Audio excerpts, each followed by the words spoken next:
श्री लक्ष्मी नारायण भगवान की। श्रीमन नारायण लक्ष्मी नारायण, श्रीमन नारायण लक्ष्मी नारायण, श्रीमन नारायण नारायण नारायण, श्रीमन नारायण नारायण नारायण, श्रीमन नारायण भवतारायण, श्रीमन नारायण भवतारायण, लक्ष्मी नारायण नारायण नारायण, लक्ष्मी नारायण नारायण नारायण। आग लगी आकाश में, दर्शन लगे अंगारों, आग लगी आकाश में, दर्शन लगे। संत नहीं होते जग में तो जन मरता संसार, संत नहीं होते जग में तो जन मरता संसार। श्रीमन नारायण नारायण नारायण, श्रीमन नारायण नारायण नारायण। तनी देखी रघुनाथ जी मारी ओरिया, तनी देखी रघुनाथ जी मारी ओरिया, तनी ताकी रघुनाथ जी मारी ओरिया, तनी ताकी रघुनाथ जी।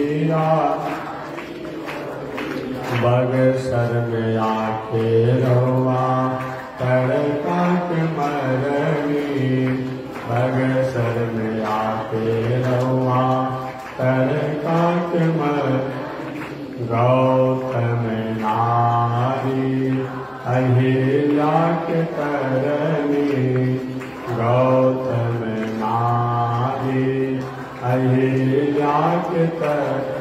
तन देखी रघुनाथ जी हमारी ओरिया, तनी देखी रघुनाथ जी हमारी ओरिया, तनी ताकी रघुनाथ जी हमारी ओरिया, तनी ताकी रघुनाथ जी हमारी ओरिया।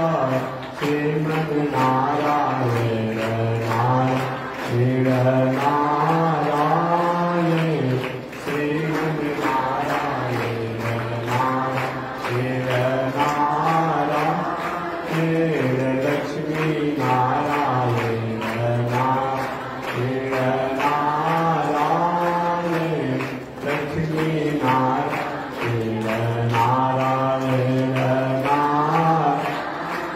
बोलिए श्री लक्ष्मी नारायण भगवान की। अनंताचार्य कृपया वेदांत द्वयपारगम, रामकृष्णाग्रसर भक्त विश्वक्षेण मुनिं भजे। काषायं यज्ञसूत्रं शुचिवपुषि तथा चोर्वपुण्ड्रं च बाले, यस्यास्ते दक्षहस्ते कलिकुमतिगिरीन्द्रेन्द्रवज्रं त्रिदण्डं। संसाराग्नि प्रशान्त्यै वृतजलममलं दारुपात्रं पवित्रं। श्रीविश्वक्सेन शूरः पदकमलयुग श्रेयसे संस्मरामि। लक्ष्मीनाथ समारंभा नाथयामुनिमध्यमाम् अस्मदाचार्यपर्यन्तां वन्दे गुरुपरम्पराम्। नारायणाय विद्महे वासुदेवाय धीमहि तन्नो विष्णु प्रचोदयात्। महालक्ष्म्यै च विद्महे विष्णुपत्न्यै च धीमहि तन्नो लक्ष्मी प्रचोदयात्। तन्नो लक्ष्मी प्रचोदयात्। परमाराध्य श्री लक्ष्मी नारायण भगवान नित्य वंदनीय पूज्य गुरुदेव श्री त्रिदंडी स्वामी जी महाराज के जुगल चरणों में कोटि नमन। भगवत भागवत आचार्य कैंकर्य पारायण महानुभाव पावन भूमि पर पावन कथा को निवेदन किया जा रहा है। पावन कथा प्रसंग अंतर्गत पिछले दिन निवेदन किया गया था नैमिषारण्य के पावन क्षेत्र 88,000 संत महात्मा ऋषियों की पावन गरिमामय उपस्थिति, विप्रो में श्रेष्ठ शौनक ऋषि की अगुवाई में व्यास जी के शिष्य रोमहर्षण सुत के पुत्र सर्वासुत के व्यास गद्दी पर बैठ करके शोभा को नैमिषारण्य की बढ़ा रहे हैं। श्री शौनक जी ने सूत जी से पूछा, हे सूत जी, मानव के कल्याण का सरल और सहज साधन क्या है? सूत जी ने कहा, जीवन में अल्पकाल है, बहुत सी बाधाएं हैं। ऐसे अल्पकाल और बहुत बाधाओं के होने के कारण चाहिए मनुष्यों को कि भगवान और भगवान के अवतार की गाथाओं को जाने, समझे और जान करके, समझ करके, सुन करके जीवन के आचरण होता है। शौनक जी ने कहा कि भगवान किसे कहते हैं, भगवान कितने हैं, भगवान कैसे अवतार लेते हैं, इन सभी प्रश्नों का बताएं। जिसके द्वारा ये पूरी दुनिया फलती है, फूलती है, खिलती है, विकसित होती है, उनको भगवान कहते हैं। इनके अनंत अवतार हैं। उन अनंत अवतारों में 1000 अवतार मुख्य हैं, 1000 अवतारों में 100 अवतार मुख्य हैं और 100 अवतारों में 24 अवतार मुख्य हैं, 24 अवतारों में 10 अवतार मुख्य हैं, 10 अवतारों में 4 अवतार मुख्य हैं, 4 अवतारों में 2 अवतार मुख्य हैं, 2 अवतारों में कृष्णावतार कृपा का अवतार है, रामावतार मर्यादा का अवतार है। आगे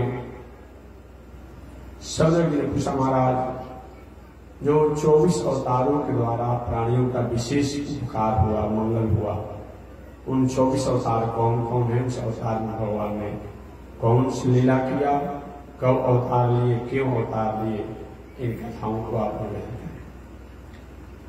सूर्य जी ने कहा कि भगवान के 24 अवतार जो हैं, उसमें प्रथम अवतार सनक सनंदन सनातन सनत कुमार, ये ज्ञान के अवतार हैं।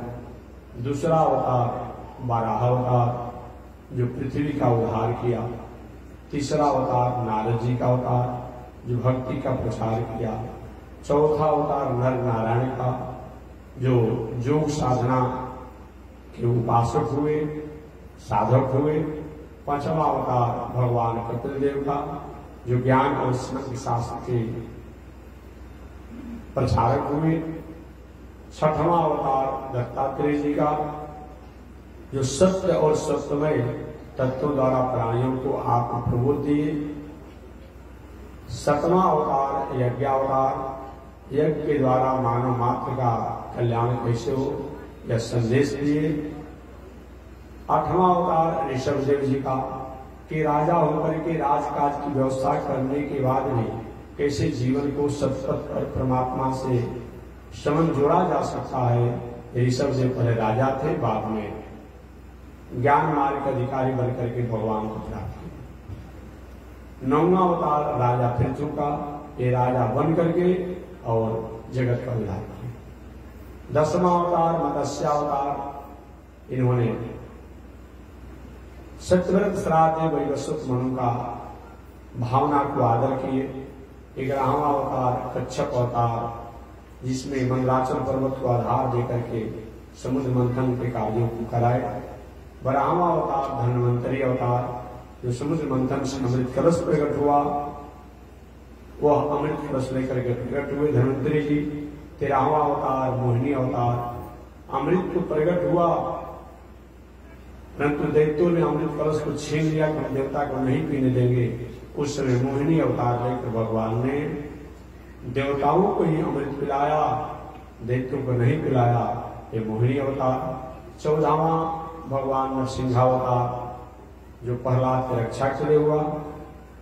15वां भगवान वामन का अवतार, जो दैत्यराज बलि द्वारा इतना जग आदि पूजा किया गया, कब देवता लोग का विश्वास समाप्त हो गया था कि अब हम स्वर्ग के राजा बनेंगे, स्वर्ग हमारा मूल जो घर है उस पर वापसी होगा। ऐसे पुनः वापसी कराने वाले वामन भगवान ने दैत्यराज बलि के जग में जाकर के भिक्षा मांगे और उसके माध्यम से उन्होंने दैत्यराज बलि से 3 पग भूमि मांगे और देवताओं को मंगल किए। दैत्यराज को वचन दिए कि अगला मनवंतर जब आएगा तो मैं आपको राजा बनाऊंगा। भगवान का 16वां अवतार परशुरामा अवतार, जो राजा होकर के राजनीति, धर्मनीति, कूटनीति, समाजनीति, लोकनीति, व्यक्तिनीति, मानव नीति होना चाहिए, उससे हट करके जो राजा लोग सहस्त्रबाहु कार्तवीर्य हय्यो वंश द्वारा जो परशुराम जी के पिता के साथ अन्याय किया गया कि उनके आश्रम पर जाकर के सहस्त्रार्जुन ने, कार्तवीर्य ने, हय्यो वंश ने सत्कार सम्मान को भी प्राप्त किया। अब बाद में जिस कामधेनु गाय के द्वारा सत्कार सम्मान को प्राप्त किया, अब वो कामधेनु गाय को नहीं देना चाहे तो हय्यो वंश के कार्तवीर्य अर्जुन द्वारा उन परशुराम जी के पिता जमदग्नि ऋषि को काट दिया गया, मार दिया गया, हत्या कर दिया गया। इस आवेश में आकर के भगवान परशुराम ने हय्यो वंश कार्तवीर्य को तो दंड दिया ही, मारा ही, साथ ही साथ जितने बार लोग आए आक्रमण करने के लिए परशुराम जी पर और उनके लोगों पर, उनको भी परशुराम जी ने लगभग 21 बार उन कार्तवीर्य हय्यो वंश के सहयोगी बनकर जो राजा आए उनको उन्होंने मारा, दंड दिया, शासन किया। ये परशुरामा अवतार है। 17वां अवतार व्यास जी का अवतार, जो वेद शास्त्र उपनिषद इतिहास पुराण किसी ऋषियों के पास था, ज्ञानियों के पास था, ऐसे वाचिक रूप में था। जैसे कोई व्यक्ति भागवत कथा को जानता हो, हजारों आदमी में एक आदमी कोई भागवत कथा को जानता हो, और वही कहीं किताब तो निकल जाता है, कहीं पत्रिका में भागवत कथा सीरियल से छप जाती है, एक सहज से सहज व्यक्ति भी उसको पढ़ता है, सुनता है, समझता है क्या भागवत में होता है, क्या नहीं है। वही व्यास जी की लिखी जो शास्त्र पहले श्रुति के रूप में थे, कोई विद्वान ज्ञानी जो वेद को, उपनिषद को, इतिहास को, पुराण को जानते थे, वही शास्त्र को, इतिहास को, पुराण को हमारे व्यास जी ने किताब के रूप में लेकर के, ग्रंथ के रूप में लेकर के, लेखनी के रूप में लेकर के मानव मात्र के लिए उन्होंने उपकार किया। ये व्यास जी का अवतार है कि व्यास जी का परिचय तो मैं पहले विस्तार से दे चुका हूं कि वही व्यास जी हैं जो व्यास जी के बारे में आपने जाना होगा कि व्यास जी का माता का नाम सत्यवती है। एक तो सत्यवती हमारे ऋषि कि पत्नी माने विश्वामित्र बाबा की बहन जो सत्यवती, इन सत्यवती का विवाह ऋचिक ऋषि से हुआ। इन ऋचिक ऋषि के पुत्र जमदग्नि ऋषि हुए, जिन जमदग्नि ऋषि के पुत्र परशुराम हुए। वो सत्यवती अलग है। ये सत्यवती जो व्यास जी की माता है, ये सत्यवती दूसरी नहीं है। ये कौन है? जैसे 12 शंकर जी होते हैं, 8 वसु देवता होते हैं, 12 आदित्य होते हैं, उसी प्रकार से 8 वसु देवताओं में एक चेदिराज नाम के वसु देवता, उनकी पत्नी, इन दोनों की मर्यादा से एक बालिका प्रकट हुई, एक कन्या प्रकट हुई। कन्या तो जन्म ले लिया। अब जन्म लेने के बाद आपस में चेदिराज वसु देवता विचार किए, इसके पालन पोषण का झंझट कौन संभालेगा? पालन पोषण करना पड़ेगा, विवाह करना पड़ेगा, कौन संभालेगा? क्या किया जाए? तो समुद्र में लोगों ने फेंक दिया। जैसे आज लोग स्त्री पुरुष अपनी मर्यादा में रहते हैं, अगर कहीं गलती से लड़की गर्भ में हो गई तो पति पत्नी दोनों की सलाह से लड़की को डॉक्टरों के उपकरणों द्वारा, दवा द्वारा गर्भ में ही मरवा दिया जा रहा है, मार दिया जा रहा है। ये अच्छी बात नहीं है। गर्भ की हत्या करने वाला, कराने वाला और करवाने की मंत्रणा देने वाला डॉक्टर साहब हो, तब चाहे जिसका अभिभावक रूप में जो हो वो या स्त्री हो, अगले जन्म में कितना भी संत महात्मा पूजा पाठ जग दान तीर्थ व्रत कर लीजिए, लेकिन बेटा बेटी का मुंह देखने का अवसर नहीं मिलेगा। इसलिए ऐसा न किया जाए।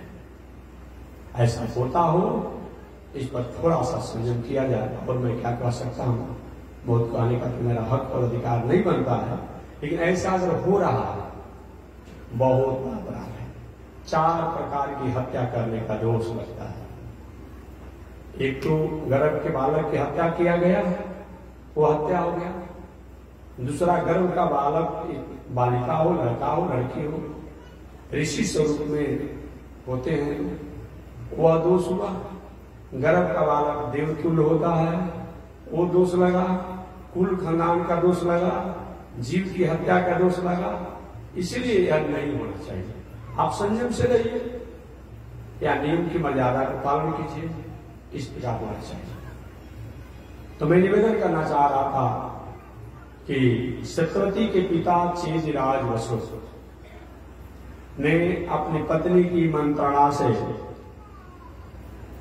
उसको समुद्र में फेंक दिया। एक मछुआरा, एक नाविक उस समुद्र में नाव खे रहा था, मछली को प्राप्त करने के लिए जाल को महाजाल फेंकते रहा। संयोग से जब फेंका गया समुद्र में उस बालिका को, उसी समय एक मछली, बड़ी मछली समुद्र में अपने आहार के लिए ढूंढ रही थी। अचानक वही आहार के रूप में बालिका उसके मुंह में चली गई, उसको निगल गई। और संयोग जो बनता है, अब वही संयोग बना, इधर वह बालिका चली गई सबूत उस मछली के पेट में। हाँ, उसी मछली को मछुआरे ने अपने महाजाल में फंसा दिया, और महाजाल में जब फंसाया तो मछली को अपने घर लाया। और घर लाया जब अपने व्यवहार में लेना चाहा, भोजन के व्यवहार में लेने के लिए हुआ, तो मछली के पेट में एक बालिका उससे निकल गई। आश्चर्य हो गया।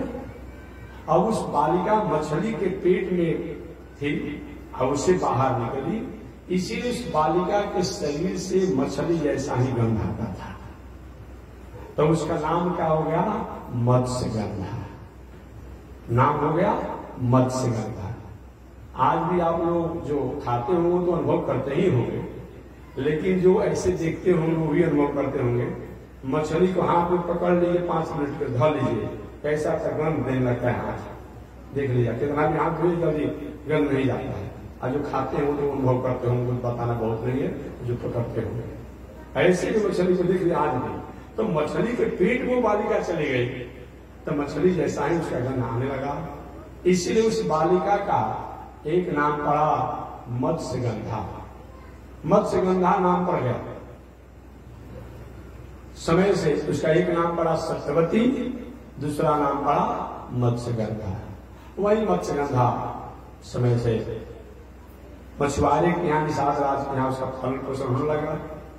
उस परिवेश में अपने जीवन को जीने लगे। बसता है तो देव कन्या, लेकिन पालन पोषण हो रहा है मछुआरे के यहाँ, निषाद के यहाँ। मछली के शिकारी जो निषाद राज उसकी जगह बड़ी हो गई बालिका।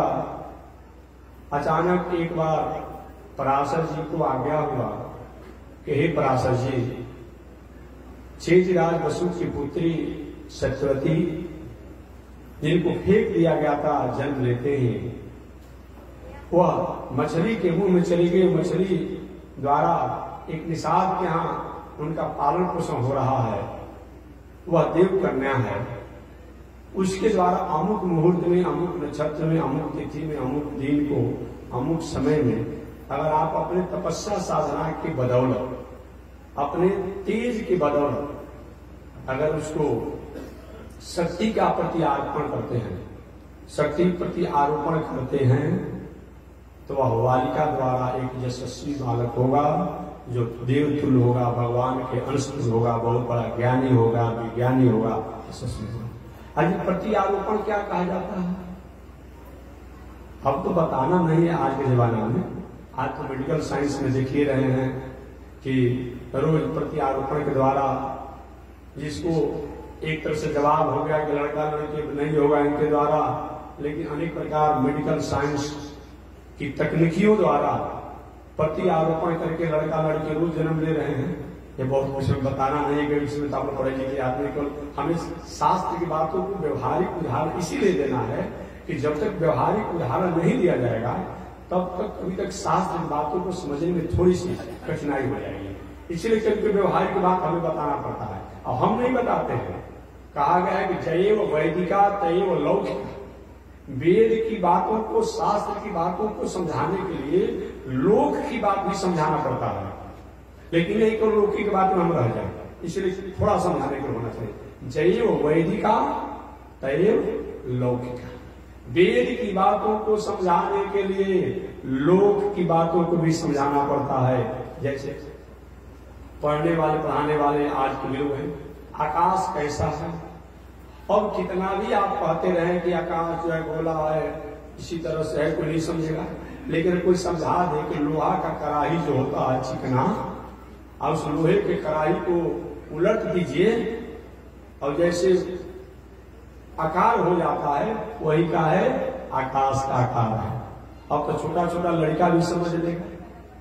पृथ्वी कैसा है, अब गोल है गोल है गोल है कहते नहीं, छोटा लड़का समझेगा। अब वहीं पे उसके सामने फुटबॉल दे दीजिए कि बेटा फुटबॉल खेलोगे, हाँ खेलेंगे, छोटा लड़का है, अपने पैरों से उछाल करो, उछाल किया, 2-4 बार के बाद उसको पकड़ कर लाइए, फुटबॉल को अपने पास पकड़ लिए। देख रहे हो ना, इस फुटबॉल को उछाल करे हो, ऐसा ही गोला पृथ्वी है, वो बालक समझ जाएगा। तो जैव वैदिका तैव लौकिका, वेद की बातों को लोक द्वारा समझाने से वो समझ में आती है, इसीलिए हमको बताना पड़ा। प्रति आरोपण का मतलब आप समझ गए। दूसरा उदाहरण मैं दे दूं, अभी जनरेटर चल रहा है, कुछ देर पहले बिजली की मैंने लाइन का इसमें कनेक्शन था ट्रांसफार्मर द्वारा, जब भी लाइन कटा या हुआ, कथा का समय हो गया, अब लाइन के कनेक्शन को हटा करके और जनरेटर के कनेक्शन को प्रति आरोपण कर दिया गया। यही तो प्रति आरोपण है। मैं निवेदन करना चाहता हूं कि हमारे पराशर जी इतने उच्च कोटि के संत ऋषि महात्मा थे कि देवताओं की आज्ञा पर, ऋषियों के आग्रह पर उन्होंने क्या किया, अपने शक्ति, तेज और ओज के द्वारा वे उस सत्यवती को आगे समय होने वाले समय में देवतुल्य ऋषितुल्य भगवान के अंशावतार पुत्र होने का अधिकार प्राप्त कराया। प्रत्यारोपण के द्वारा, शक्ति के द्वारा। एक दूसरी और उदाहरण दे दें, जैसे सूर्य कहाँ है, आपने सौर ऊर्जा लगा दिया, आपके घर में बॉल हो जा रहा है, बॉल प्रकाश कर रहा है, ट्यूबलाइट प्रकाश कर रहा है, और भी बहुत बड़े प्रकार की कोई फैक्ट्रियां भी चल रही है सौर ऊर्जा से, जो बड़े बड़े प्लांट जहां लगे हैं सौर ऊर्जा के। तो सौर तो वहां है, सूर्य तो वहां है, लेकिन इनका सौर ऊर्जा प्लेट यहां पर है और यहां से खींच कर शक्ति को प्रत्यारोपण करके बॉल में और अनेक उपकरण हो रहे हैं। वही बात है, जब कहाँ सूर्य है, कहाँ सौर ऊर्जा है, अब उसके द्वारा शक्ति, सूर्य की शक्ति खींच कर रहा है प्लेट, और वो खींचकर वहां प्रकाश दे रहा है। उसी प्रकार से पराशर जी ने अपनी साधना का प्रदर्शन करते हुए उस देवताओं के पुत्र सत्यवती को एक संतान का अधिकार दिया अपनी शक्ति को संसार में जलाने के लिए। वही बाद में चल करके बाबा व्यास जी हुए। बोलिए व्यास जी महाराज की। वही व्यास जी है। जन्म लेते ही व्यास जी, माता सरस्वती ने कहा बेटा आप एक मैं पिता के साथ रहूंगा, हमें संसार का बहुत बड़ा भार है, बहुत बड़ी जिम्मेवारी है। माता ने कहा ठीक है पिता के साथ रहो, लेकिन जब जब आवश्यकता पड़ेगी मैं तुम्हें याद करूंगी, तुमको आना पड़ेगा। वही व्यास जी ठीक है मैं भी जा रहा हूं। पराशर ऋषि के साथ वही व्यास जी चले गए और कृष्ण नाम के टापू पर इनका जन्म हुआ, साधना किए रहे, इसलिए इनका नाम पड़ेगा कृष्ण द्वैपायन। कृष्ण माने कृष्ण नाम के द्वीप पर, टापू द्वीप माने टापू होता है, कृष्ण नाम के द्वीप पर जन्म लेने के कारण इनका नाम कृष्ण द्वैपायन हो गया। या कृष्ण माने सांवला भी होता है, कृष्ण माने सांवला भी होता है। ये सांवले रंग के थे, सांवले रंग के थे। बसता है ये देवताओं के अंश से आए हैं, ये देवताओं के अंश से आए हैं, लेकिन पराशर ऋषि की पास प्रकट हुए हैं और इनका पालन पोषण अलग तरीका से हुआ है। अतः कृष्ण द्वैपायन ये व्यास जी कहलाए। तीसरा, साक्षात भगवान श्री कृष्ण की सत्ता को, स्वरूप को, संस्कृति को स्थापित करने के लिए व्यास जी संसार में अवतार लिए हैं, इसीलिए कृष्ण द्वैपायन है। ये व्यास जी का जन्म हुआ, आप जानते होंगे। आगे सत्यवती कथा तो मैं बता चुका हूं। और लड़कों में डांटिए ना जी, कहाँ बैठे हैं भाई आप, कुछ रोज होता है बैठा रहते हैं, उधर सुनता नहीं ड्यूटी में, पीछे डांटिए लेकिन उनको बैठते रहते हैं, क्या हम कहीं करते हैं, उनको नहीं शांति से करने देते हैं, बार बार करें शांति कैसी है। एक दो पीछे रहना, यहाँ हम कह रहे हैं पीछे गिर क्या कह रहे हैं, उधर एक दो दिन बैठना चाहिए। आप लोग कर समझते हैं तो 5 आदमी 10 आदमी की जगह बैठ जाते हैं, मीटिंग करते हैं, अलग अलग जगहों पर बैठना चाहिए। तो एक दिन भी आप शांति से नहीं करता, 5 इधर बैठ गए, 5 उधर बैठ गए, एक भी होता है। अरे जहां तहां बैठो, देखो अपने आप में। तो मैं निवेदन करना चाह रहा था, बाद में वही सत्यवती का विवाह, आपने जाना होगा एक बहुत बड़े यशस्वी राजा थे शंतनु जी, जिनका प्रथम विवाह गंगा जी जब स्त्री स्वरूप में थी उनके साथ हुआ था। गंगा जी ने शब्द के अनुसार विवाह किया था कि मेरा आपका विवाह का संबंध तभी तक रहेगा जब मेरे और आपके विवाह के संबंध से जो संतान होंगे उनको एक स्वरूप से मैं जो गंगा जल के रूप में हूं उसमें आपको प्रवाहित करना होगा, जल में प्रवाहित करना होगा। यही चलते रहा के ठीक है, होते रहा। लेकिन एक बार एक बालक प्रकट हुआ, शंतनु जी और गंगा के द्वारा विवाह हुआ था। आकाशवाणी हुई कि चाहे गंगा को त्याग करना पड़े लेकिन इस बालक का त्याग नहीं करना है। वही बालक भीष्माचार्य के नामों से जाने गए, देवव्रत के नामों से जाने गए और गांगेय के नामों से जाने गए, शंतनु नंदन के नामों से जाने गए। वही भीष्माचार्य। गंगा जी में त्याग दिया। बाद में चल करके संतों जी विचार किए कि रात काल की व्यवस्था दिखना है। गृहस्थ आश्रम में बहुत से पूजा पाठ ऐसे करना होता है जो कि स्त्रियों के साथ ही करना बताया गया है। कैसे करेंगे? इसलिए हमारे विद्वान लोग, ब्राह्मण देवता लोग, जिसकी पत्नी नहीं रहती है, कोई गृहस्थ आश्रम में कार्यक्रम करना होता है, अगर नहीं रहती है तो कुश का पत्नी बना करके भी उसको पूजा काम ले लिया जाता है। शंतनु जी का विवाह दूसरी वही देवताओं की पुत्री सत्यवती, जो पहले चेतराज वसु की पत्नी द्वारा प्रकट हुई, समुद्र में फेंका गया। शिकारी मछुआरे ने उस बालिका को मछली के पेट में पाप प्राप्त किया। पुनः बाद में चल करके अब एक बात और मैं बता दूं, जब उसके शरीर से मछली जैसा गंध आ रहा था तो पराशर जी ने अपनी तपस्या साधना द्वारा उसको जो मछली का गंध आ रहा था उसका शरीर से गुलाब के फूल जैसा गंध आने लगा, तो उसका एक नाम हो गया योजन गंधा। क्या नाम हो गया? योजन गंधा के भी नाम से जाने गए। पराशर जी ने सुन के किया। तो वही सत्यवती का विवाह शंतनु जी के साथ हुआ।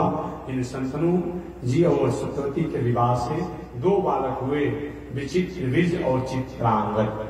कौन कौन हुए? विचित्रवीर्य और चित्रांगद।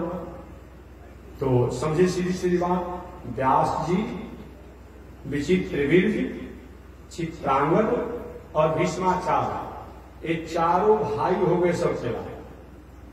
माता के अंतर देकर के, पिता के अंतर देकर चारों भाई हो गए।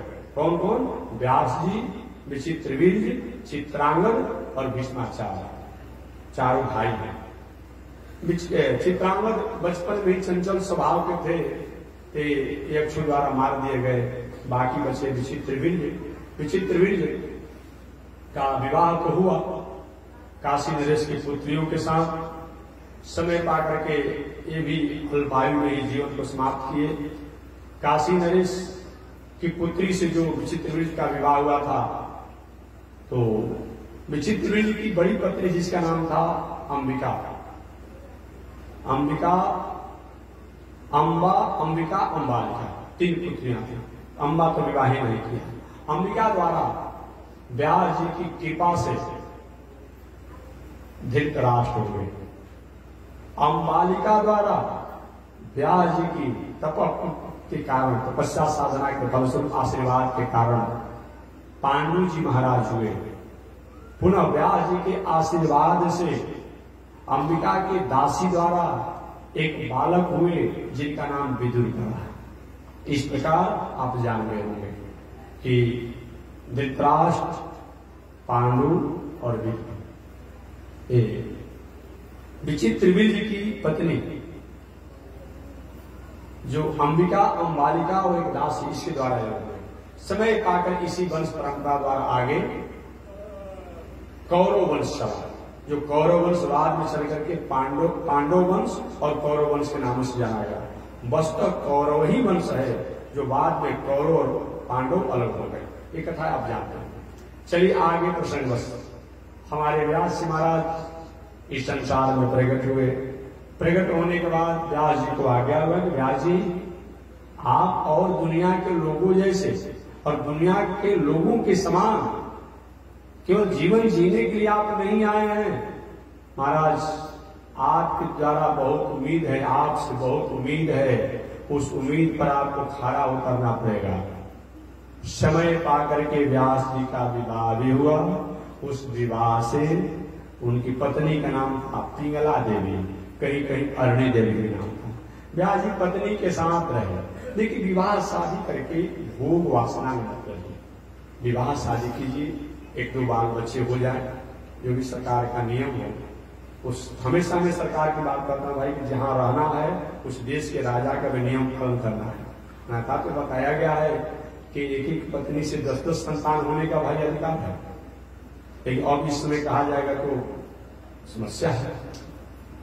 इतनी ही जनसंख्या की व्यवस्था करने में सरकार अस्त व्यस्त हो जा रही है, तो नहीं तो कम से कम एक पत्नी द्वारा 10 संतान, हालांकि भी कोई उल्टा पलटा कोई मीडिया को कुछ लिखे मत डाले कि महात्मा जी ने कहा, हम तो शास्त्र की बात करते, कहने में कभी कोई शास्त्र की बात थोड़ा संकोच करना पड़ता है। तो लिखा गया है कि एक पत्नी से कम 10 संतान तक का अधिकार बनाते हैं, लेकिन राजा का जैसा शासन हो, वो राजा का जैसा कानून हो, उस कानून के अनुसार ही रहिए भाई आप लोग। जब सरकार को ये दिया है कि भाई जब 2 आप लोग हैं तो 2 और अपने बच्चे को बस इस संसार में भेज दीजिए, तो ही काम कीजिएगा। जो आप कहते हैं हम 2 हमारे जो कहते हैं ना, तो वही मान लीजिएगा। लेकिन और भी हो तो कोई आपत्ति नहीं, परंतु इस युग में, इस काल में, इस शास्त्र में जैसा नियम हो उसका पालन होना चाहिए। मैं पुरानी कथा सुना रहा हूं, तो व्यास जी का विवाह तो हुआ, लेकिन विवाह होने के बाद कोई पुत्र अपना नहीं हुआ। बहुत दिन प्रयास करते रहे, साधना तपस्या से जीवन जीते रहे। एक दिन व्यास जी महाराज ध्यान में बैठे थे, नेत्रों को बंद करके। देखिए, जब भी कोई समाधान होता है अपने द्वारा होता है, जब भी कोई समाधान होगा अपने में होगा, अपने से होगा, अपने द्वारा होगा, अपने भीतर होगा। समाधान की प्रक्रिया संत हो सकते हैं, शास्त्र हो सकता है, तीर्थ हो सकता है, धार्मिक अनुष्ठान हो सकते हैं, लेकिन समाधान जब भी होगा अपने द्वारा, अपने से, अपने में, अपने भीतर होगा। आपके महात्मा थोड़ी सी और सहज भाषा में समझा देंगे। तो सहज भाषा यही है कि कोई काम करना है, कोई काम नहीं करना है, कैसे जीवन जीना है, कैसे नहीं जीना है, ये अपने द्वारा ही निर्णय होता है। वाल्मीकि जी बहुत बड़े अपराधी थे, हिंसक थे। वाल्मीकि जी बहुत बड़े अपराधी थे, हिंसक थे। ये नहीं जानते थे कि हिंसा नहीं करना चाहिए, रोज हिंसा करते थे, रोज लूटते थे, रोज अपराध करते थे। तो समाधान की प्रक्रिया संत हो सकते हैं, शास्त्र हो सकता है, सत्संग हो सकता है, तीर्थ व्रत हो सकता है, धार्मिक अनुष्ठान हो सकता है, लेकिन समाधान जब भी होगा अपने भीतर होगा, अपने द्वारा होगा, अपने से होगा, अपने में होगा। और वाल्मीकि जी को सप्त ऋषियों ने उपदेश दिया, महाराज ये हिंसा अपराध करते हैं, धन संपत्ति तो परिवार भोगता है, पाप तो आप ही को होगा, जेल में आप ही को जाना पड़ेगा, दंड तो आप ही को भोगना पड़ेगा, इससे क्या फायदा? अरे चोरी और अपराध आप करें तो आप ही को सब करना पड़ेगा, फिर तो क्या करें? फिर किसी को छोड़िए, फिर छोड़ेंगे तो परिवार कैसे चलेगा? तो जिसको आप परिवार मानते जाकर पूछेंगे आपका परिवार है? वही ऋषियों के कहने से वाल्मीकि जी गए और सबसे बारी बारी से पूछ लिया कि मेरे द्वारा अपराध करके, हिंसा करके, चोरी करके, डकैती करके जो धन संपत्ति लाया जाता है, आप लोग इसको भोगते हैं, तो मेरे पाप में कितना आपका अंश बनेगा? कहा कि 1% भी नहीं। माता ने वही जवाब दिया, पिता ने वही जवाब दिया, बेटा ने वही जवाब दिया, भाई ने वही जवाब दिया।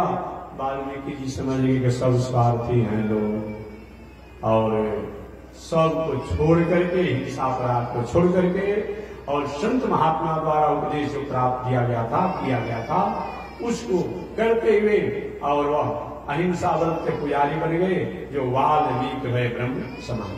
वो तो पहले भी अपराध को जानते थे, लेकिन जब अपने भीतर तय हो गया कि दुनिया केवल दिखावा का है, दुनिया केवल स्वार्थी है, तो क्या हुआ? अपने भीतर जब मन में बैठ गया, छूट गया। अमली महानाग में बहुत बड़ा अपराधी था, गौतम बुद्ध ने समझाया, तो गौतम बुद्ध के समझाने पर अहिंसा व्रत का पुजारी बन गया।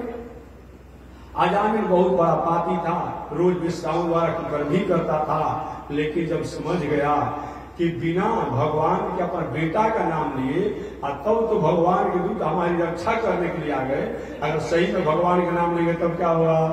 और अजामिल वृद्धावस्था में हो गया था, वेश्या से अपना संगत छोड़ दिया और छोड़ करके साधना करके अपना उद्धार किया। समाधान की प्रक्रिया शास्त्र हो सकता है, संत हो सकते हैं, सत्संग हो सकता है, वेद हो सकता है, तीर्थ व्रत हो सकता है, धार्मिक अनुष्ठान हो सकता है, लेकिन जब तक भीतर निर्णय नहीं होगा तब तक समाधान नहीं होगा। अगर ऐसा होता तो मैं हमेशा कहता हूं कि जितने शिवरात्रि करने वाले लोग हैं, शिवरात्रि पर भी आया भी, और शाम भर लोग उत्सव महोत्सव में रहेंगे। कहीं कहीं चौक चौराहे पर, बाजारों में जो अपने को हिंदू मानने वाले हैं, सनातन धर्म को मानने वाले हैं, उनके द्वारा कहीं कहीं ऐसा विकल्प होगा कि मछली मांस इत्यादि खाना पीना जो सावन में भी करते होंगे या नवरात्र में, कहीं कहीं ऐसा हो सकता है, नहीं कहा जा सकता है। अपने में निर्णय किए हैं, क्योंकि सावन में भाई हमको शंकर जी का ये महोत्सव उत्सव का दिवस है, इसमें हमने लिखा अपने द्वारा आपने तय करके। आज ये नहीं अब आप मानते कि सामने में शंकर जी के व्रत होने के कारण अगर हम खान पान ठीक रखेंगे, शुद्ध साफ रखेंगे तो शंकर जी प्रसन्न होंगे। आज ये सावन के बाद भादो आएगा और अमुक आएगा, पुनः उल्टा काम शुरू हो जाता है। तो आपने अपने भीतर तय किया, आपने अपने भीतर तय किया, आपने उसे त्याग दिया। तो हम जब भी अपने भीतर तय करेंगे तब एक काम नहीं करना, अमुक काम नहीं करना, अमुक काम नहीं करना है, तो समाधान की प्रक्रिया दुनिया में हो सकती है, लेकिन समाधान तो अपने भीतर होगा। शांति बाहर नहीं होती है, शांति कहीं बाजार में नहीं बेचाता है। अयोध्या मथुरा वृंदावन जाइएगा, अगर महाराज तो 100 ग्राम शांति तोल दीजिए, और 100 ग्राम शांति तोलने का चीज है या खरीदने का चीज है, लेने का चीज है कि जाकर के कहीं चेक देकर के आप रुपया देकर के आप शांति खरीद लीजिएगा। शांति तीर्थों में है, लेकिन अपने भीतर निर्णय करना पड़ेगा। और वहां भी जाकर के आप दूसरा ही नजारे में रहेंगे तो क्या करेंगे? वृंदावन जाकर के, अयोध्या जाकर के, मथुरा में जाकर के, वहां को बीमार नहीं होते हैं, वहां चोर नहीं होते हैं, वहां आवारा नहीं होते हैं, वहां भी तो होते हैं। तो समाधान के लिए वो तीर्थ है, लेकिन भीतर अपने जब तक जीवन में हम तय नहीं करेंगे तब तक समाधान हमारे नहीं हो पाता है। व्यास महाराज एक दिन बैठे थे कि अचानक उनके मन में अशांति हो गया, खिन्नता हो गया।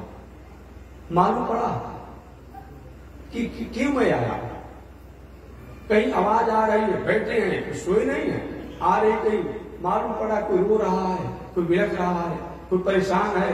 अनेक प्रकार की घटनाओं को, परिदृश्यों को व्यास जी देखे, मन घबरा गए, क्या हो रहा है? प्रेरणा हुआ, व्यास जी आप जिस उद्देश्य को लेकर के आए हैं वो उद्देश्य को पूरा कीजिए। व्यास जी ने कहा क्या करें? कहीं जो वेद शास्त्र इतिहास पुराण कहने और सुनने के रूप में है संसार में विद्वानों ज्ञानियों के द्वारा, उस वेदों की आप रचना करें, लेखनी द्वारा लिखी। वही व्यास जी वेदों की रचना किए, उपनिषद की रचना किए, महाभारत इतिहास की रचना किए, 17 पुराणों की रचना किए। शांति तो मिली, लेकिन कुछ ही शांति मिली। अरे भाई, कोई शिवरात नवरात छठ करता हो, शांति तो मिलेगी, लेकिन उसके जीवन में किसी प्रकार के गलत व्यवहार आचरण हो, उसका अगर त्याग नहीं होता है तब पूरा शांति मिलेगी नहीं। ठीक है, नवरात्र हो, शिवरात हो, सावन हो, छठ हो, पूजा पाठ करने पर थोड़ी सी ताजगी तो रहती है, दिमाग में आनंद रहता है, लेकिन जब तक हमारे जीवन में गलत आचरण का त्याग नहीं होता है तब तक पूरा शांति नहीं रहती है। वेदों की रचना करने के बाद, उपनिषद की रचना करने के बाद, महाभारत इतिहास की रचना करने के बाद, 17 पुराणों की रचना करने के बाद भी व्यास जी को जिस प्रकार से आत्मतोष होना चाहिए, चिंता दूर होनी चाहिए, वो दूर नहीं हुई। इसका कारण यही है कि व्यास जी ने वेदों की रचना तो किया, लेकिन वेदों में कुछ उलझन भरी बातों को उन्होंने लेखनी रूप में रख दिया। उलझन भरी बात क्या है? अब उलझन भरी बात है, कहीं कहीं उसमें तामसी और राजसी, जजन का, पूजन का, आराधना का, कहीं वाक्य हो गए। वास्तव वो है नहीं, लेकिन वाक्य हो गया। अब उसी वाक्य को लोगों ने हिंसा प्रवृत्ति में मान करके, कोई राजसी प्रवृत्ति मान करके, तो तामसी प्रवृत्ति मान करके, कोई हिंसक प्रवृत्ति मान करके, और उसके अनुसार पूजा करने लगे।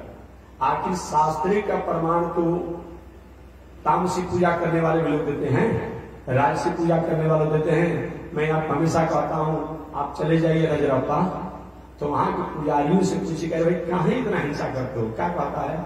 हम पाप थोड़े करते हैं, ये भी तो शास्त्र में लिखा है ना, ये भी तो कई किताबें ना है, मैं तो प्रमाण देता हूँ। कहता है कि नहीं कहता? आप चले जाइए, कौड़ी कामाख्या चले जाइए, बामा का तारा पीठ चले जाइए, और भी बहुत जगह चले जाइए जहां जहां ऐसा होता हो। क्या करता है लोग? मानता है कि मैं पाप करता हूं?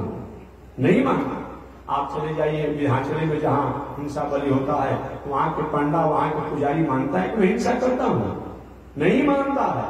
वो मानता है कि हम तो भाई कहने की किताब उसको मैं पालन करता हूं। ऐसा क्यों हुआ?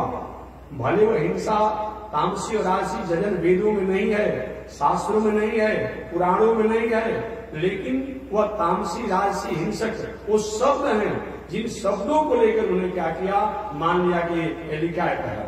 जैसे मांस शब्द है, तो मैं कितने बार निवेदन किया, मांस का मांस ही केवल अर्थ नहीं होता है, याद रखिएगा। क्या प्रकरण है, कैसे है, विचार करना चाहिए। मांस माने केवल मांस से नहीं होता है, शराब माने केवल शराबे नहीं होता है। वाल्मीकि एक बार एक मौलाना साहब थे, मौलाना साहब जानते हो, पढ़े लिखे थे, कुछ हिंदू धर्म के भी ग्रंथों को उन्होंने अध्ययन किया था। तो उनके मन में एक बार ऐसी कौतूहल आई मौलाना साहब जी को कि मैं जो अपने हिंदू कहते हैं, सनातन कहते हैं, उनको थोड़ा समय, कुछ समय के लिए उनको चकाचौंध में डाल दूंगा, भ्रम में डाल दूंगा। मौलाना साहब पढ़े लिखे थे, अपना तो जानते ही थे, प्लस में हिंदू धर्म के शास्त्रों को भी पढ़े लिखे थे। और उन्होंने कहा कि लोग कहते हैं, सनातन धर्म के लोग कहते हैं, हिंदू धर्म के लोग कहते हैं, वैदिक धर्म के लोग कहते हैं कि मांस नहीं खाना चाहिए, अमुक नहीं करना चाहिए, क्या क्या लिखा हुआ है। और लोग हैरान कि हमारे यहाँ कहाँ लिखा है भाई, कहीं कि और कहीं नहीं, वाल्मीकि रामायण में, और दूसरे की बात नहीं, स्वयं राम जी के बारे में आती है कि राम जी भी खाते थे। लीजिए, अब जो कोई व्यक्ति सुनेगा तो थोड़ा तो आश्चर्य हो जाएगा, अरे एक ऐसी बात करते हैं। अब वो भी कहां प्रमाण है, जब वनवास में थे। इसीलिए कोई बात कोई कहता हो तो उसे आगे और पीछे पहले समझ लीजिए। जो राम जी अपना पनही तक नहीं पहने, जुत्ती नहीं पहने, राजसी पोशाक को धारण नहीं किए, मुकुट को धारण नहीं किए, अब भला ओ राम जी भला मांस खा सकते हैं, हिंसा हो सकता है? कहा तो वाल्मीकि रामायण में, वाल्मीकि जी ने लिखा है, न मांसम भुंजते राजन, यही उन्होंने प्रमाण दिया, न मांसम भुंजते राजन न चौदारुणी पीवे। भगवान श्री राम 14 वर्ष के वनवास काल में केवल 2 दिन मांस नहीं खाए हैं, वो मौलाना साहब ने कहा, और 2 दिन बारुणी का सेवन नहीं किए। बताइए, आप प्रमाण दे दिया आप ही की किताब का।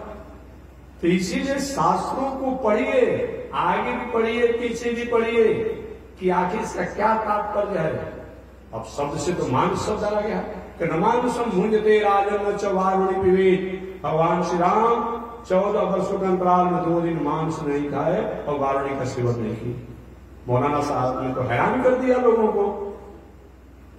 अब उसमें एक वैदिक परंपरा के एक अच्छे अनुभवी विद्वान ने देखिए भाई, हमको भी थोड़ा दिखा दीजिए कहां लिखा हुआ है। अब किताब वाल्मीकि रामायण ले आए मौलाना साहब, देखिए आप ही के किताब में है, और हम लोग विरोध करते हैं। और उसमें लिखा था, तो लिखा न मांसम भुंजते राजन न चौदारुणी पीवे।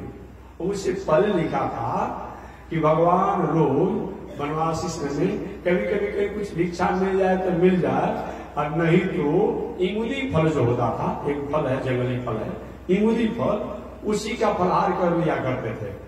तो 2 दिन भगवान 14 वर्षों के अंतराल में उस इमली फल का भी सेवन नहीं किए। तो क्या मांस का तो क्या होता है, तो इमली फल जो फल होते से आम है, उसी प्रकार वो फल है इमली। तो फल का जो छिलका जो होता है उसको चाम कहा जाता है। क्या कहा जाता है? चाम कहा जाता है। अब फल का जो गुदी जो होता है उसको मांस कहा जाता है। अब फल का जो अठली जो होता है उसको हड्डी कहा जाता है। तो भगवान श्री राम उस 14 वर्ष के अंतराल में 2 दिन इमली फल के गुदी तक भी नहीं खाए। वो कौन कौन दिन? एक बार तो जब अपने पिताजी की मृत्यु की समाचार जब सुने थे भरत जी द्वारा, उन्होंने क्या किया? नहीं खाया, सो किया। दूसरी, जब लक्ष्मण जी को शक्ति बाण लगा था उसने भगवान श्री राम नहीं खाया। इसलिए मांस का मतलब क्या होगा? फल का जो गुद्दी है वो मांस है, जो उसका छिलका है वो चाम है, और गठली जो है वो क्या है? हड्डी है। लेकिन जो नहीं जानेगा वो तो क्या करेगा? यही बात है। तो शब्दों को जानना चाहिए कि सब किस शब्द का क्या अर्थ होता है, अन्यथा कहीं कहीं आप भ्रम सकते हैं। एक और व्यवहारिक बात मैं कह दूं, एक बार ऐसे ही नटखट सवाल के एक और मौलाना साहब थे। अब मौलाना साहब ने कहा कि अपने ही लोगों को मैं एक भ्रम में डाल दूंगा, हैरान कर दूंगा। कैसे भाई हैरान कर देंगे? और मौलाना साहब ने एक बार कहा, सुनो, कुरान पढ़ने वाले लोग कुरान पढ़ते हो ना, कुरान में ही लिखा है कि कुरान नहीं पढ़ना चाहिए। बड़े हैरान हो गए लोग। जितने मौलाना थे भाई क्या बात करते हैं, ये अनुभवी तो है, पुराने तो है मौलाना जी। अभी तक तो हम लोग कभी ऐसा नहीं पढ़ा कि कुरान में लिखा है कि कुरान नहीं पढ़ना चाहिए। लेकिन नहीं, मैं कहता हूं ना कुरान में लिखा है कुरान नहीं पढ़ना चाहिए, तो लोग हमारा लाइए दिखाइए। और क्या कि मौलाना साहब जो कुरान लिए थे, अब उसमें क्या करते, अपने हाथों में दवाई रखते, कहते देखिए लिखा है, कुरान में लिखा है कि कुरान नहीं पढ़ना चाहिए, कुरान में लिखा है कि कुरान नहीं पढ़ना चाहिए। सोचो हमें तो लिखा है कुरान नहीं पढ़ना चाहिए, कुरान नहीं पढ़ना चाहिए, कुरान नहीं पढ़ना चाहिए। अब उसमें एक और पुराने अनुभवी मौलाना था, थोड़ा सा हमको दीजिए ना पुस्तक को, कुरान को। और कुरान को जब दिए तो उसमें पहले लिखा था कि नौपाक समय कुरान नहीं पढ़ना चाहिए। क्या लिखा था?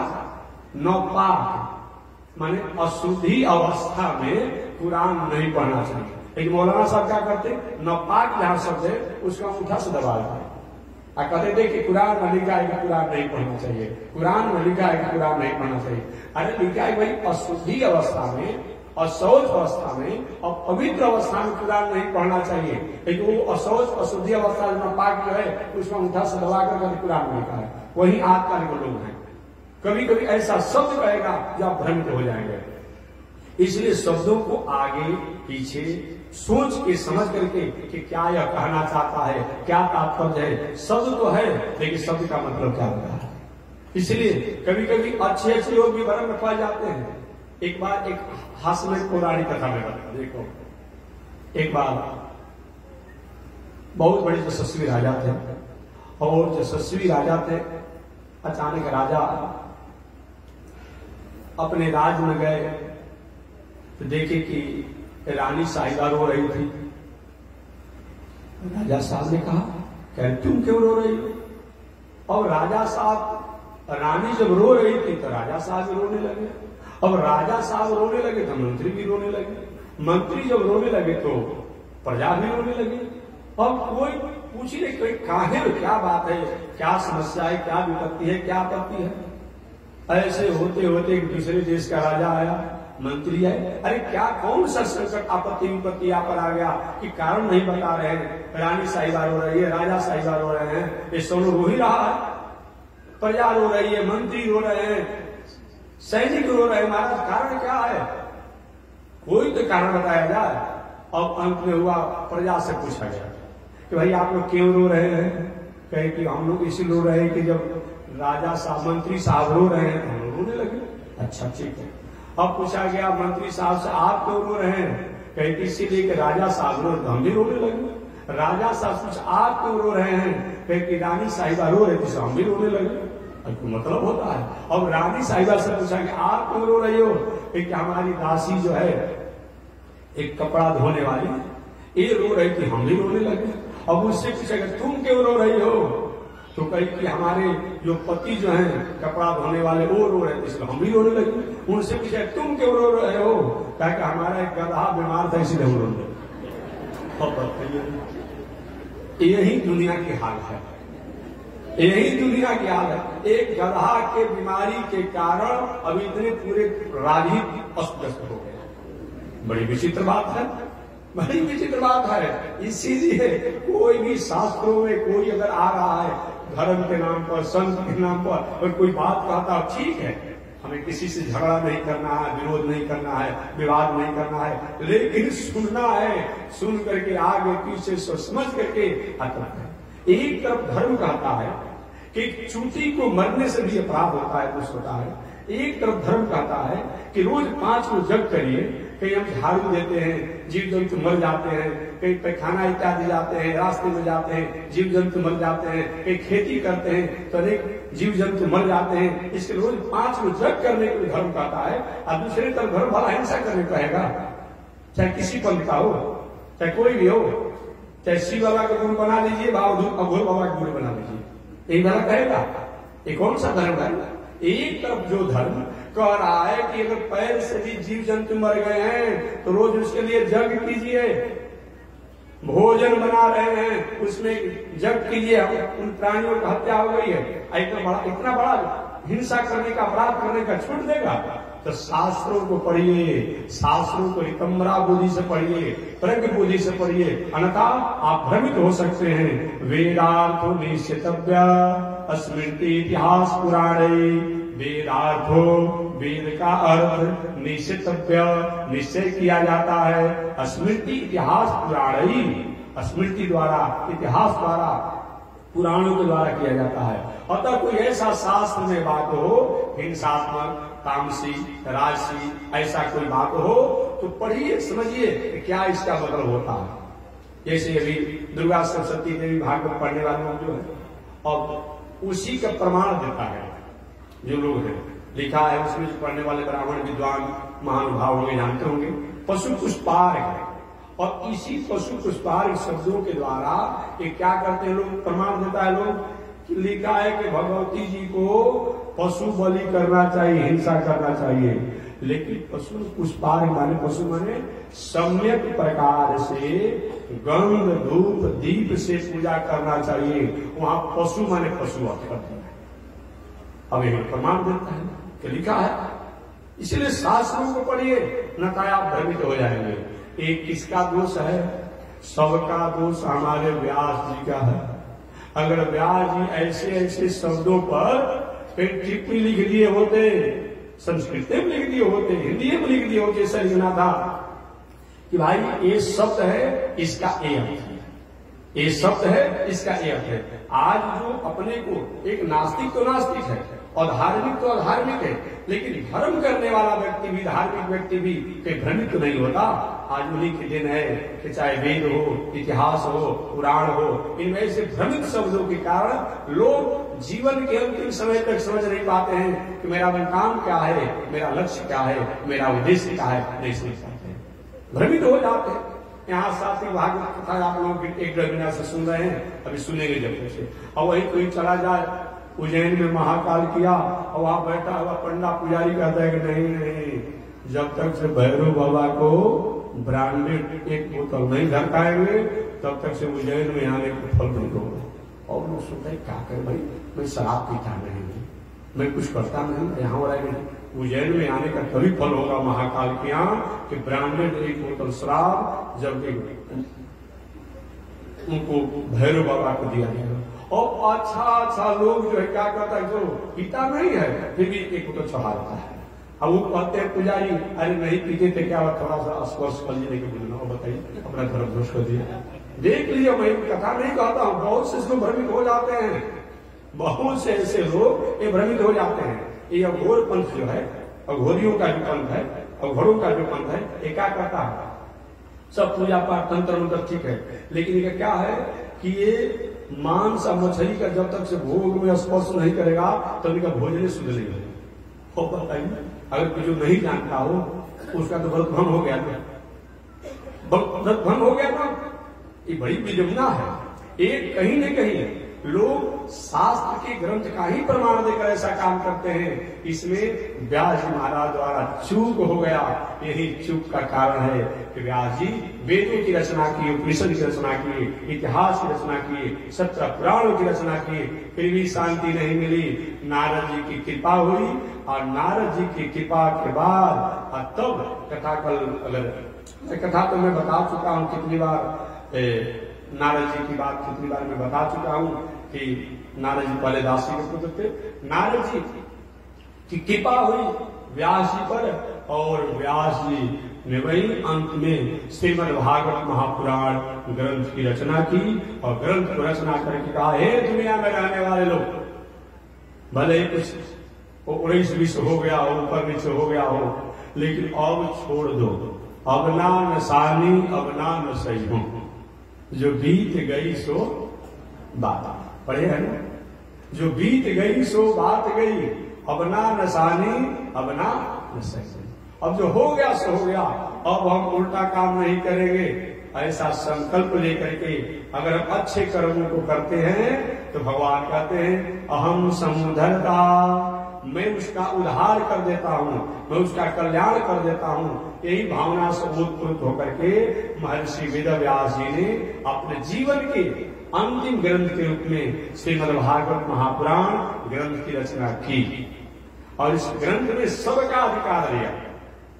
अब किसका मत पूछिएगा, सबका अधिकार दिया, देशी हो विदेशी हो परदेशी हो जो हो, सब बस एक ही शर्त है कि आचरण पवित्र होना, आचरण निर्मल होना, रहन सहन उठन बैठन ठीक कर लीजिए। पहले जो हो गया सो हो गया, बस निश्चित भगवान मंगल करेंगे, उद्धार करेंगे। यही हमारे व्यास जी महाराज ये भगवान के अवतार है। आज व्यास जी नहीं होते तो 2-4-5% लोग जो बचे हुए वो भी नहीं बचे। मैं झारखंड प्रदेश में था कुछ दिन पहले, झारखंड प्रदेश नहीं तो बंगाल में था, बंगाल में मैं था, कलकत्ता में था हबड़ा में। तो अच्छे पत्रकार महोदय जी थे, तो पत्रकार महोदय जी ने हमसे पूछा, इसीलिए हमने तो निर्णय ले लिया कि किसी के सामने हम इंटरव्यू नहीं करेंगे, कौन क्या पूछ देगा उनको सीमाएं में रहती है।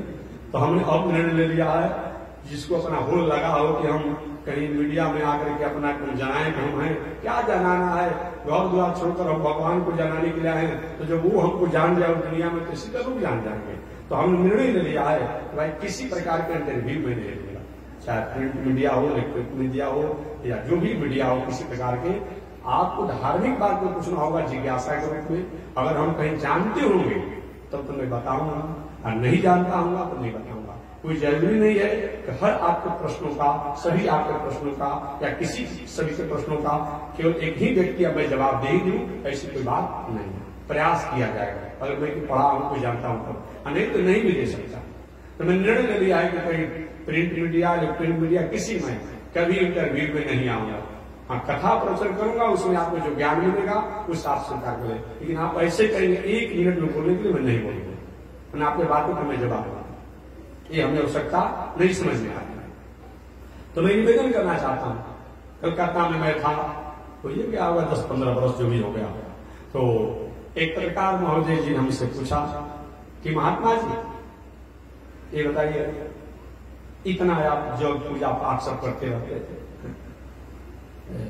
लेकिन सूरत नहीं बदल रही है दुनिया की, तो सूरत नहीं बदल रही तो हम पहले समझे कि सूरत वाले वो गुजरात प्रदेश उस सूरत की बात क्या करते हैं, तो हमको नहीं उस सूरत की बातें करेंगे नहीं, ये तो कलकत्ता में है कि महात्मा जी सूरत नहीं बदल रही है। तो हमने कहा कि सूरत नहीं बदल रही है, हाँ, अर्थात लोगों का सुधार जैसा होना चाहिए वैसा नहीं हो रहा है। तो हमने कहा उनको उपनिषद की कथा सुनाएंगे तो सुनेंगे, वो अभी सुनेंगे, शास्त्र सुनेंगे, तो हमने सोचा कि ऐसी ही भाषा उनको सुनाना होगा। हमने कहा सही बताइए, सूरत नहीं बदले तो क्या करें हम, तो हमने उनसे क्या करते हैं, तो थोड़ा सा मैं एक दूसरी भाषा का प्रयोग किया। तो हमने कहा क्या करें बताइए, और लोगों की सूरत नहीं बदल रही, मेरा पूजा पाठ जगदान तब करने से तो क्या किसी तरह के उग्रवादी का कोई क्या ट्रेनिंग ऑफिस हो जाएगा, बताइए क्या किया जाएगा, चाहे बदले या न बदले, लेकिन जब भी हम करेंगे, पूजा करेंगे, पाठ करेंगे, जग करेंगे, दान करेंगे, तीर्थ करेंगे, व्रत करेंगे, दूसरा कोई काम नहीं करेंगे। अब पुनः उनको समझाना मुश्किल है। हमने कहा कि बताइए, पहले के जमाना में कलकत्ता, उड़ीसा, बिहार, झारखंड, और कलकत्ता, उड़ीसा, बिहार, झारखंड, ये 4 प्रदेश मिलाकर के एक प्रदेश था। कम से कम जानना चाहिए, यानी 4 प्रदेश को मिलाकर के एक प्रदेश था। पहले के पुराने महानुभाव जो जानते होंगे, लिखा रहता था कई किताबों में उत्कल बंग परीक्षा। अब उड़ीसा, बंगाल से मिलाकर बहुत दिन तक कलकत्ता में राजधानी थी, आप लोग बहुत लोग से जानते भी हैं, लोग बहुत लोग जानते हैं। ये 4 प्रदेश को मिलाकर था, अब वहीं से कंट्रोल इतना लंबा हो जाता है। अब 4 प्रदेश हो गया, 4 प्रदेश की राजधानी हो गई, 4 के शासक, मुख्यमंत्री और भी राज्यपाल सब हो गए, फिर भी सबकी व्यवस्था हो पा रही है, लेकिन नहीं हो रही है। चलिए और बात सुनो, पहले अभी जो कमिश्नरी कहा है, अभी जो कमिश्नरी है जब क्या हो रहा है, हर जगह जगह पर जिला बन गया, अनुमंडल बन गया, थाना बन गया। अरे थाना के बाद ओपी चौकी भी बन गया, फिर भी अपराध रुक रहा है? नहीं। पहले के जमाना में एक स्वास्थ्य में कहीं ब्लॉक में, अनुमंडल में या कहाँ हो जाए तो लोगों का रोकथाम कंट्रोल हो जाता था स्वास्थ्य द्वारा। अब तो हर पंचायत में स्वास्थ्य शिविर बन गया है, और भी आगे सरकार द्वारा जो होना होगा हुआ। ठीक है, फिर भी रोग बंद हो गया? बंद हो गया? नहीं बंद हुआ। इतना स्कूल, इतना सब होने के बाद भी फिर भी लोग अशिक्षित अभी भी कुछ लोग हो ही जा रहे हैं। तो क्या किया जाएगा? दवाई खाने से, हॉस्पिटल के होने के बाद भी, जगह जगह पर अगर थाना इत्यादि होने के बाद भी अपराध नहीं रुक रहा है, तो क्या थाना कहां से हटा दिया जाए? बहुत से ऐसे प्रशासन है जो कि घूस लेता है, तो फिर भी क्या घूस लेता है तो क्या विभागों को बंद कर दिया जाएगा? जो घूस लेता है, जो अपराध करता है, उन पर संयम किया जाएगा, वो विभाग को बंद नहीं किया जाएगा। विभाग बंद हो जाए तो क्या होगा? हमने कहा कि 1-2% जो लोग अभी बचे हुए अच्छे, वो भी अपने आप में अपराधी हो जाएंगे। चारों तरफ अपराध कहीं तांडव हो जाएगा। तो जो थाना इत्यादि जगह जगह पर चौकी इत्यादि खुला है, इसके चलते कुछ बचे हुए लोग हैं, तो बचे हुए इसके लिए होना चाहिए। जो स्वास्थ्य भले ही हॉस्पिटल होने के बाद, दवा होने के बाद रोगी है, लेकिन अगर नहीं रहेगा तो 100% लोग रोगी हो जाएंगे, रोगी हो जाएंगे। इसीलिए हो सकता है ठीक उसी प्रकार से हमारे पूजा पाठ, योग, दान, तीर्थ, व्रत करने के बाद भी अगर लोगों का सूरत नहीं बदल रहा है, फिर भी हमें करना है, क्योंकि 1-2% जो भी बीज के रूप में है, उनकी तो सुरक्षा होती रहे। और दूसरे जवाब देकर मैंने वाणी को विराम दे दिया।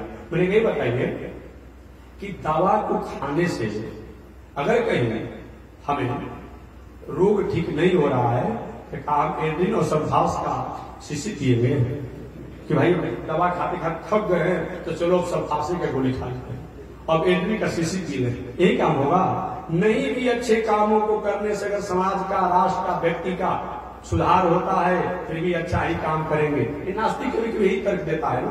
आपके भी देश में जो नास्तिक है ना, कम्युनिस्ट है, सोशलिस्ट है, लेनिन है, चारवाक है, ऐसा जो नास्तिक जो है यही तर्क देता है। ये क्या मतलब है जग से, क्या है पूजा से, क्या है पाठ है, क्या है कथा से, क्या मतलब है इतना पैसा बर्बाद कर दिया जाए? उनसे पूछे कि बर्बाद तुमको लग रहा है, अब तुम सभा सोसाइटी मीटिंग करते हो, उसमें कितना पैसा बर्बाद हो, तुम नहीं कर पाते हो? अरे भाई कुछ नहीं हो रहा है। सरकार कहती है कि रोजगार देने की बात है, तो हम जगली के द्वारा कहीं पंडाल वाले को, लाइट वाले को, माइक वाले को, भोजन बनाने वाले को, मड़ई वाले को, झोपड़ी वाले को, कितने लोग को, हजारों हजारों लोग को, और अस्थायी ही, टेम्पररी ही अगर हमने रोजगार दे दिया तो क्या मानव सेवा नहीं है? मत मानो कि मोक्ष होता है, स्वर्ग होता है। लेकिन जो हमारे आयोजन से हजारों हजारों मानवों को, हजारों हजारों व्यक्तियों को टेम्पररी, अस्थायी अगर कहीं रोजगार ही मिल रहा है, क्या मानव की सेवा नहीं है? समाज की सेवा नहीं है? राष्ट्र की सेवा नहीं है? ये मान करके भी कोई नास्तिक को, चाहे वो कोई कम्युनिस्ट हो, सोशलिस्ट हो, लेनिन हो, किसी को कुछ कहने का तर्क का कोई औचित्य नहीं मानता है, कोई औजूद नहीं है। लेकिन अब कहेंगे न श्रोतव्यम न मंतव्यम सभायाम विजयी भवे, एक बात अलग की है। ये मान करके भी किसी को कोई अच्छे कर्म करने पर कोई आपत्ति नहीं होनी चाहिए। मोक्ष स्वर्ग तो अलग की बात है, लेकिन जिससे राष्ट्र का, समाज का एक परमाणु उपकार होता हो इस कर्मों द्वारा, वो भी राष्ट्र हित में और समाज हित में वह हो रहा हो, वह भी मान करके व्यक्ति को आदर करना चाहिए। महर्षि वेदव्यास महाराज ने श्रीमद् भागवत महापुराण ग्रंथ की रचना करके आज समाज का जो उपकार किया, इस उपकार का फल है कि 2-4-5% जो भी हम कहीं बचे हुए हैं, वो क्या है? आज उनकी कृपा है। अगर ऐसा नहीं होता तो हम ऐसे 2-4 लोग भी नहीं दिखाई पड़ते। इसलिए व्यास जी का उपकार को याद करके हम उनको आज प्रणाम करते हैं। ये भगवान के 17वां अवतार है, 18वां अवतार रामावतार, 19वां अवतार बलरामा अवतार, 20वां अवतार कृष्णा अवतार, 21वां अवतार हरि अवतार, 22वां अवतार हंसावतार, 22वां अवतार हंसावतार, 23वां अवतार बुद्धावतार और 24वां अवतार कल्की अवतार। इस पर कथा कल समाप्त किया जाएगा। जय श्रीमन्नारायण, जय श्री श्रीमन्नारायण लक्ष्मी नारायण श्रीमन्नारायण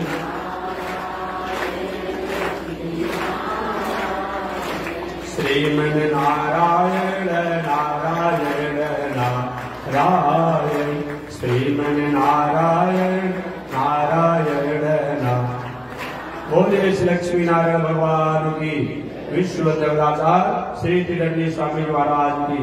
हरिओम। शांति शांति शांति।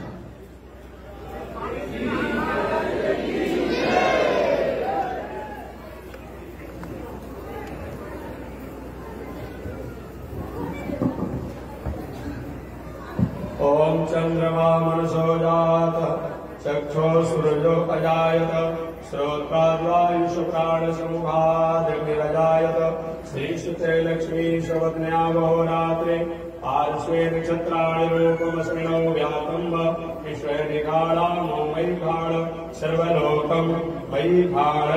लक्ष्मी नारायण भगवान की जय। विश्व जगदाचार्य श्री त्रिदंडी स्वामी जी महाराज की जय। हरिओम। शांति शांति शांति। महाराज की जय।